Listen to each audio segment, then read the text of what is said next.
नमस्कार, स्वागत है आपका झारखंड समाचार में। झारखंड में अब आज से नहीं भरे जाएंगे जेएसएससी सिपाही नियुक्ति फॉर्म। अब 22 जनवरी से 21 फरवरी तक आवेदन। तकनीकी कारणों से हुआ बड़ा बदलाव। 4,919 पदों पर बम्पर बहाली। तो वहीं झारखंड सत्ता वापसी की कवायद में भाजपा हेमंत सरकार को चौतरफा घेरने का प्लान। ऐसे चलेगा धारदार अभियान। और छात्रवृत्ति भुगतान के लिए छात्र खोज रहा है कल्याण विभाग। आधार लिंक नहीं होने से लटकी भुगतान प्रक्रिया। वहीं हेमंत सोरेन के मीडिया सलाहकार डीसी रामनिवास समेत 30 लोगों को ईडी ने भेजा समन। झारखंड के इस दिग्गज नेता ने बताई आईएनडीआईए की सबसे बड़ी कमजोरी। बोले किसी एक व्यक्ति के विचार से नहीं चलती है राजनीति। तो वहीं अनुदान से वंचित 48 इंटर कॉलेजों और स्कूलों की अपील हुई खारिज। सिर्फ 90 संस्थानों को मिलेगी यह लाभ। तो अब तक इस सभी बड़ी खबरों पर बात करने से पहले आपसे छोटी सी अनुरोध है कि कृपया वीडियो को एक प्यारा सा लाइक अवश्य कर दीजिएगा, क्योंकि आपका एक लाइक करना ही हमारे मेहनत का फल होता है। तो शुरुआत करते हैं आज की पहली और बड़ी खबर से।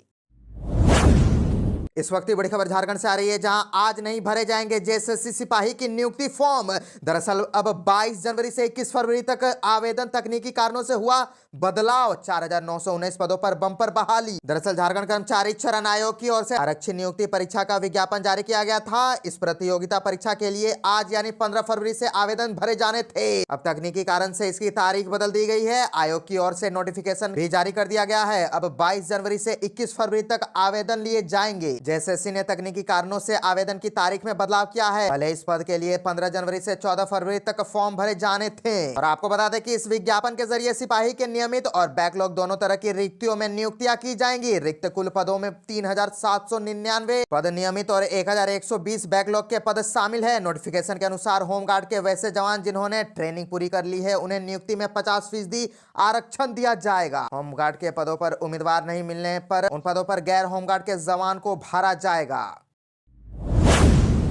हेमंत सोरेन के मीडिया सलाहकार डीसी रामनिवास समेत 30 लोगों को ईडी ने भेजा समन। दरअसल झारखंड में मनी लॉन्ड्रिंग केस में जांच कर रही ईडी के लिए यह हफ्ता खास रहेगा। साहेबगंज में 1,250 करोड़ रुपए के अवैध पत्थर खनन मामले में ईडी सोमवार से लगातार पूछताछ करने वाली है। इसी सप्ताह मुख्यमंत्री हेमंत सोरेन को भी ईडी के पत्र के आलोक में जवाब देना है। साहेबगंज में 1,250 करोड़ रुपए के अवैध पत्थर खनन मामले में ईडी ने रांची के आर्किटेक्ट विनोद कुमार को समन किया है। 16 जनवरी को मुख्यमंत्री के प्रेस सलाहकार अभिषेक प्रसाद उर्फ पिंटू को पूछताछ के लिए बुलाया गया है। दोनों को पूर्व में ही समन किया जा चुका है। और आपको बताते चले कि ईडी ने अब पत्थर कारोबारी कन्हैया खुड़ानिया व उससे जुड़े 29 लोगों को समन किया है, जिनके नाम पर खाता खुलाकर कन्हैया खुड़ानिया मनी लॉन्ड्रिंग करता था। इन सभी आरोपित से जुड़े ठिकानों पर 3 जनवरी को ईडी ने छापेमारी की थी। इस छापेमारी में आर्किटेक्ट विनोद कुमार के ठिकाने से 25 लाख रुपए नगद मिले थे। विनोद कुमार ने रुपए के स्रोतों की जानकारी नहीं दी थी। ईडी विनोद कुमार से रुपयों के स्रोत आदि के संबंध में जानकारी लगी। कन्हैया खुड़ानिया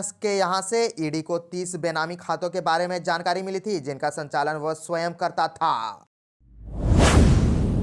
अनुदान से वंचित 48 इंटर कॉलेजों और स्कूलों की अपील हुई खारिज। सिर्फ 90 संस्थानों को मिलेगी यह लाभ। दरअसल पिछले वर्ष अनुदान से वंचित वित्त रहित इंटर कॉलेजों, विद्यालयों एवं मदरसों की अपील पर सुनवाई हुई। स्कूली शिक्षा एवं साक्षरता विभाग के सचिव के रवि कुमार की अध्यक्षता में गठित कमेटी ने विद्यालयों एवं कॉलेजों की अपील तथा उपायुक्त एवं जिला शिक्षा पदाधिकारियों की रिपोर्ट की समीक्षा की। समीक्षा के बाद कमेटी ने 90 कॉलेजों और विद्यालयों को अनुदान देने की अनुशंसा की है, जबकि 48 संस्थानों के अपील अस्वीकृत कर दिए गए हैं। इन्हें अनुदान नहीं मिलेगा। जिन संस्थानों के अनुदान अस्वीकृत किए गए हैं, उनमें कई के अपील पर विचार भी नहीं किया गया। और आपको बता दें कि विभागीय कमेटी की हाल ही में हुई बैठक में अनुदान से वंचित सभी इंटर कॉलेजों, विद्यालयों, मदरसों तथा संस्कृत विद्यालयों की अपील की समीक्षा की गई। इसमें 75 माध्यमिक विद्यालयों को अनुदान देने का निर्णय लिया गया, जबकि 35 माध्यमिक विद्यालयों का दावा अस्वीकृत कर दिया गया। इंटर कॉलेजों की बात करें तो 11 इंटर कॉलेजों के अनुदान की स्वीकृति दी गई है, जबकि 2 कॉलेजों की अपील को अस्वीकृत कर दिया गया। 2 इंटर कॉलेजों की अपील पर विचार ही नहीं किया गया।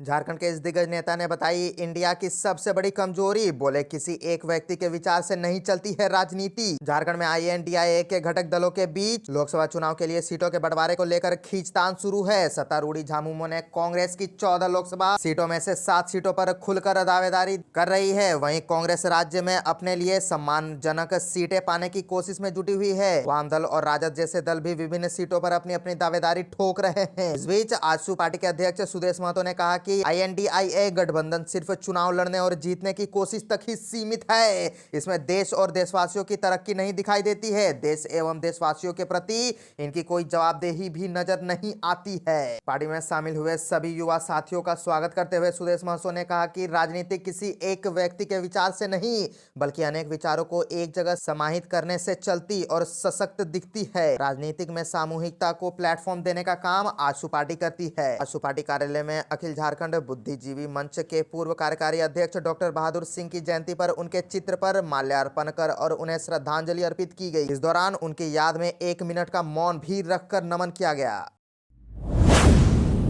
झारखंड में छात्रवृत्ति भुगतान के लिए छात्र खोज रहा है कल्याण विभाग। आधार लिंक नहीं होने से लटकी भुगतान प्रक्रिया। झारखंड सरकार के द्वारा राशि आवंटित करने के बाद भी रांची जिला कल्याण विभाग को छात्रवृत्ति भुगतान के लिए लाभार्थी नहीं मिल रहे हैं। कई बार सार्वजनिक सूचना प्रसारित करने व विज्ञापन निकालने के बाद भी छात्रों के द्वारा त्रुटि नहीं सुधारी जा रही है। इस वजह से अनुसूचित जनजाति अनुसूचित जाति छात्रों को सत्र 2022-23 का पोस्ट मैट्रिक छात्रवृत्ति योजना का भुगतान नहीं हो पा रहा है। यह समस्या ST छात्रों का बैंक से आधार लिंक नहीं होने के कारण हुई है। वहीं सत्र 2023-24 में पोस्ट मैट्रिक के लिए आवेदन करने के लिए ई-पोर्टल के माध्यम से प्रक्रिया भी पूरी हो चुकी है। 1,26,000 ST/SC छात्रों की लापरवाही के कारण उनके खातों में छात्रवृत्ति की राशि का भुगतान नहीं हो पाया है। दूसरी ओर पिछड़ी जाति के छात्रों के लिए सरकार के द्वारा कल्याण विभाग को राशि आवंटित नहीं की गई है, जिस कारण पिछले सत्र की राशि OBC छात्रों के खाते में भुगतान नहीं हो पाई है। इसकी वजह से सरकार के पास कोषागार में राशि नहीं होना बताई गई है। इसी सत्र में अब तक 1,10,774 सभी श्रेणियों के छात्रों की छात्रवृत्ति का भुगतान कुछ दिनों पहले ही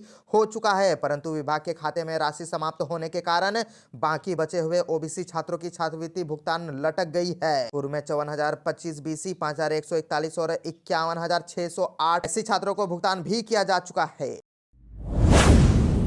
झारखंड सत्ता वापसी की कवायद में भाजपा। हेमंत सरकार को चौतरफा घेरने का प्लान, ऐसे चलेगा धारदार अभियान। लोकसभा व विधानसभा चुनाव 2024 को लेकर भाजपा सोशल मीडिया पर झारखंड सरकार के खिलाफ आक्रामक होकर अभियान चलाएगी। चुनावों के मद्देनजर भाजपा प्रदेश कार्यालय में सोशल मीडिया कार्यशाला का आयोजन किया गया। कार्यशाला में सभी मोर्चा के प्रदेश मीडिया प्रभारी, प्रदेश प्रवक्ता संघ सह प्रभारी उपस्थित थे। कार्यशाला को संबोधित करते हुए प्रदेश अध्यक्ष एवं पूर्व मुख्यमंत्री बाबूलाल मरांडी ने कहा कि लोकसभा और विधानसभा चुनाव के मद्देनजर मीडिया का रोल महत्वपूर्ण है। मीडिया विभाग अपने शस्त्र के साथ तैयार रहे। मीडिया के साथियों को तथ्यपरक बातों से हेमंत सरकार के नाकामियों को उजागर करना है। उन्होंने कहा कि झामुमो और कांग्रेस गलत तथ्य देकर लोगों को गुमराह करते रहे हैं। इसे उजागर करना मीडिया का काम है। कांग्रेस के जमाने में मिट्टी, तेल और कोयला के लिए लोग तरसते थे, किंतु मोदी सरकार ने घर घर गैस देने का कार्य किया है। उन्होंने कहा कि मोदी सरकार के फसल कार्यक्रमों को जनता तक पहुंचाना मीडिया का कार्य है। मरांडी ने कहा कि राज्य सरकार की नाकामियों पर सबको नजर रखना चाहिए। हेमंत सरकार ने युवाओं, महिलाओं समेत प्रदेश की जनता को धोखा दिया है। भ्रष्टाचार से लिप्त हेमंत सरकार भ्रष्टाचारियों को बचाने के लिए कैबिनेट से फैसले ले रही है। केंद्र एजेंसियों को कैबिनेट से निर्णय लेकर रोकने का प्रयास कर रही है। ऐसी सरकार का पर्दाफाश करने के लिए मीडिया के साथियों को कमर कस लेनी है।